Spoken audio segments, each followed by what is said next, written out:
अस्सलाम वालेकुम फ्रेंड्स, मैं फ़ाद हुसैन हेल्थ इंस्पेक्टर आपकी खिदमत में हाज़िर हूँ।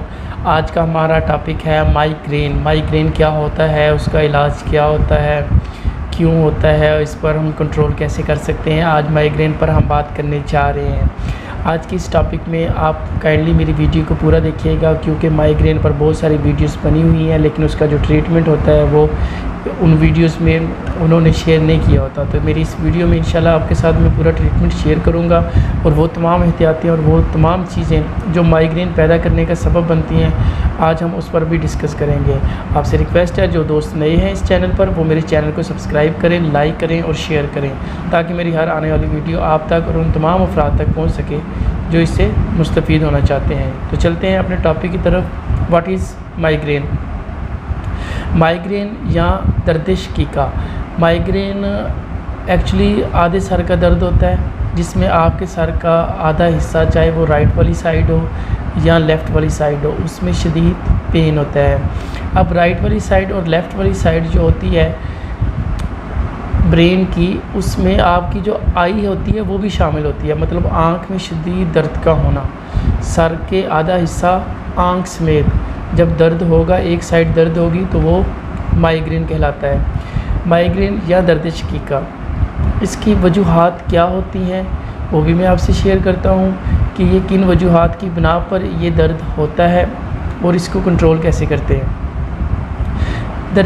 दर्द शकीका असल में एक बहुत ही ऐसी बीमारी है जो कि आपके रूटीन वर्क से हटकर कोई भी अगर आप काम करेंगे तो उसमें चांसेस होते हैं कि माइग्रेन का स्टार्ट हो जाना।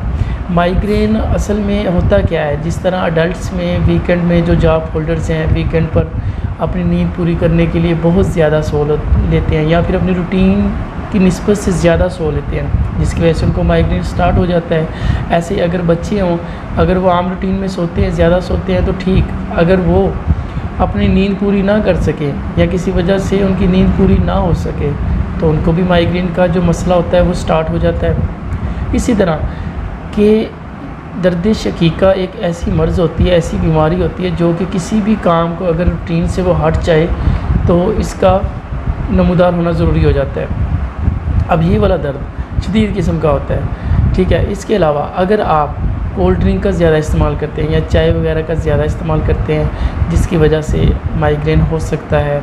इसके अलावा अगर आपकी लाइफ में कोई किसी किस्म की एक्सरसाइज नहीं है, कोई हार्ड वर्क नहीं है, तो तब भी माइग्रेन हो सकता है। अगर आप कोई किसी किस्म का नशा करते हैं, सिगरेट वगैरह का, या कोई और नशा करते हैं, अगर वो रूटीन से ज़्यादा करें, तब भी आपको माइग्रेन के जो चांसेस होते हैं वो बढ़ जाते हैं। और ये एक बहुत ही पेनफुल दर्द होता है, जब पेशेंट में होता है तो वो बड़ा ही तकलीफ़ में होता है।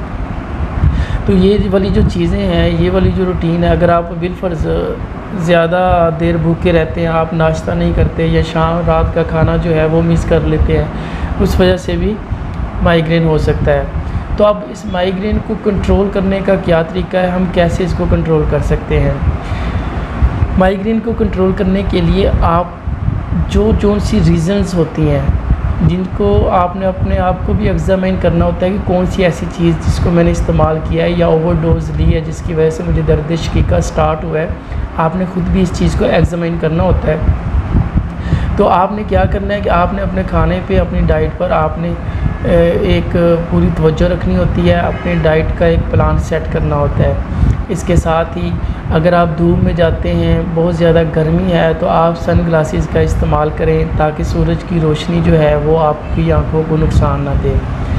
अगर आप अपनी नींद को मुकम्मल और अच्छे तरीके से पूरा करते हैं, तब भी माइग्रेन के जो चांसेस होते हैं वो कम हो जाते हैं। अगर आप फिज़िकली फ़िट हैं, आप डिप्रेशन का शिकार नहीं है, कोई किसी किस्म की एंजाइटी नहीं है, तो आप माइग्रेन से बच सकते हैं।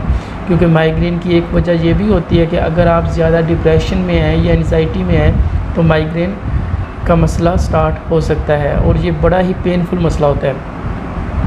माइग्रेन के दर्द में पेशेंट क्या फ़ील करता है? माइग्रेन के दर्द में पेशेंट को ऐसे फ़ील होता है कि जैसे बहुत ही शिद्दत से उसके सर के अंदर कोई चीज़, कोई वेन ऐसी जैसे फट रही हो, जिसकी वजह से वो शदीद दर्द को महसूस करता है उसकी आँख में शदीद किस्म का दर्द हो रहा होता है, उसको रोशनी के बजाय अंधेरा ज़्यादा अच्छा लग रहा होता है और वो बहुत ही ज़्यादा पेन फील कर रहा होता है। अब एलोपैथिक में इसका क्या ट्रीटमेंट है, हम कौन सी मेडिसिन यूज़ करके एलोपैथिक की हम इस मर्ज़ को कंट्रोल कर सकते हैं और फ़ौरन रिलीफ हासिल कर सकते हैं। तो चलते हैं मेडिसिन की तरफ। मेडिसिन एक टैबलेट होती है सेनफ्लिक्स टैबलेट जिसका फार्मूला निप्रोक्सन होता है। ये टैबलेट माइग्रेन में नहायत ही तेज़ी से और ज़बरदस्त किस्म से ये काम करती है और पेशेंट का जो दर्द होता है उसको जल्द अज़ जल्द ख़त्म करने में बड़ा ही अहम किरदार अदा करती है। इसके साथ डॉक्टर हज़रात जो प्रिस्क्राइब करते हैं वो कैप्सूल राइजिक 40 mg कैप्सूल राइजिक किस मकसद के लिए इस्तेमाल होता है, जिसका फार्मूला मेप्राजोल होता है। इसका इस्तेमाल करने का मकसद सिर्फ़ और सिर्फ आपके जो मैदे के ओवरऑल जो फंक्शंस हैं अगर वो डिस्टर्ब हुए हैं तो उनको कंट्रोल करने के लिए, उनको सेट करने के लिए कैप्सूल जो है राइजिक का इस्तेमाल करवाया जाता है। अब बात करते हैं इनकी डोजेज़ की कि आपने कैसे डोजेज़ लेनी होती है। सेनफ्लिक्स टैबलेट 550 mg की होती है जिसका फार्मूला निप्रोक्सन होता है। ये वाली आपने टैबलेट सुबह शाम एक टैबलेट लेनी होती है। टैबलेट के साथ आपने राइजिक का एक कैप्सूल खाली पेट सुबह नाश्ता से पहले आपने एक कैप्सूल डेली बेसिस पर लेना होता है। ये ट्रीटमेंट आपने कम से कम 3 दिन जारी रखना होता है। उसकी रीज़न ये है कि माइग्रेन का जो पेन होता है वो 3 दिन से कम और 3 घंटे से ज़्यादा होता है, क्योंकि इसका जो मिनिमम टाइम होता है वो 3 घंटे होता है, जो मैक्सिमम होता है वो 3 दिन का होता है। तो आपने लिहाजा इस मेडिसिन को आपने 3 दिन तक इस्तेमाल करना होता है। इस्तेमाल करने के बाद इंशाल्लाह आप महसूस करेंगे कि ये वाली टैबलेट जो है ये आपको फ़ौरन दर्द से रिलीफ़ दे रही है। ये नहायत ही एक मौसर दवा है दर्द शकीका में या माइग्रेन में या हाफ हेडेक में। ये एक बहुत ही अच्छा रिज़ल्ट देने वाली मेडिसिन और फार्मूला है। तो उम्मीद करता हूँ कि आपको मेरी वीडियो पसंद आई होगी। आपसे रिक्वेस्ट है कि अगर कोई किसी किस्म का आपका क्वेश्चन हो या फिर आप चाहते हो कि किसी बीमारी के मतलब इंफॉर्मेशन लेना, एलोपैथिक के रिलेटेड कोई मेडिसिन का पूछना, तो काइंडली मुझे कमेंट करें। मैं आपके हर कमेंट का जवाब दूंगा और इंशाल्लाह आपके लिए नेक्स्ट वीडियो भी बना दिया करूँगा।